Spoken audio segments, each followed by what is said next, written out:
നമ്മുടെ രാജ്യമെമ്പാടും ഇപ്പോൾ നവരാത്രി ആഘോഷങ്ങളുടെ ആ ഒരു തിരക്കിലേക്ക് കടന്നിരിക്കുന്നു. വലിയ രീതിയിലുള്ള മേളകൾ, ഉത്സവങ്ങൾ, ഗർഭ നൃത്ത ചുവടുകളുമായി രാത്രികളെ പകലാക്കി മാറ്റുന്ന കാഴ്ചകളാണ് രാജ്യമെമ്പാടും കാണാൻ കഴിയുന്നത്. സാധാരണഗതിയിൽ ഉത്തരേന്ത്യയിലടക്കം ചിലയിടങ്ങളിലൊക്കെ ഇത്തരം ആഘോഷ രാവുകൾ കലാപങ്ങളായി മാറുന്ന ഒരു കാഴ്ച എല്ലാ വർഷവും കണ്ടുവരുന്നുണ്ട്. അതുകൊണ്ട് തന്നെ ഇത്തവണ വിവിധ സംസ്ഥാനങ്ങൾ അതീവ ജാഗ്രതയിലാണ്. പ്രത്യേകിച്ച് മധ്യപ്രദേശിലെ ഒരു ജില്ല, വളരെ സെൻസിറ്റീവായിട്ടുള്ള ഒരു പ്രദേശം കൂടിയാണ് രത്ലാം ജില്ല എന്ന് പറയുന്നത്. ഇവിടെ മാത്രം 735 ഇടങ്ങളിലാണ് ഈ ദുർഗാപൂജയുടെ അല്ലെങ്കിൽ നവരാത്രി പൂജയുടെ പന്തലുള്ളതും ഗർഭ നൃത്ത ചുവടുകൾ നടക്കുന്നതും ഒപ്പം തന്നെ വലിയ മേളകളുമൊക്കെ ഈ 735 ഇടങ്ങളിലുമുണ്ട്.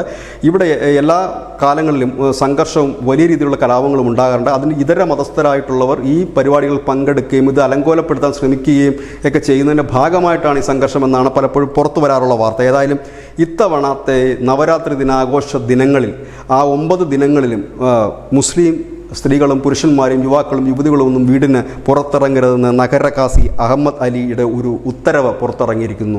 ആ ഉത്തരവിൽ പറയുന്ന കാര്യം, ഈ മേളകളിലും ഒപ്പം തന്നെ തെരുവുകളിലുമൊക്കെ അലഞ്ഞു തിരിയുന്നത് അനിസ്ലാമികമാണ്, ഇസ്ലാമിന് ചേർന്ന കാര്യമല്ല.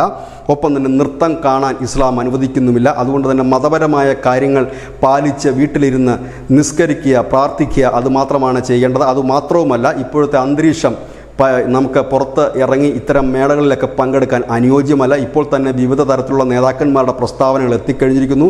അവർ ചില മുന്നൊരുക്കങ്ങൾ നടത്തുന്നതായി ചില സൂചനകൾ ലഭിക്കുന്നു. അതുകൊണ്ട് ഈ നവരാത്രി കാലത്ത് ഇത്തരം നൃത്തങ്ങൾ കാണാനോ ഇത്തരം മേളകളിൽ പങ്കെടുക്കാനോ പാടില്ല എന്നൊരു ഉത്തരവാണ് ഇപ്പോൾ ഈ നഗര കാസി അഹമ്മദ് അലി പുറത്തിറക്കിയിരിക്കുന്നത്. ഏതായാലും ഒരു വലിയ അമ്പരപ്പാണ് ഉണ്ടാക്കിയിരിക്കുന്നത്.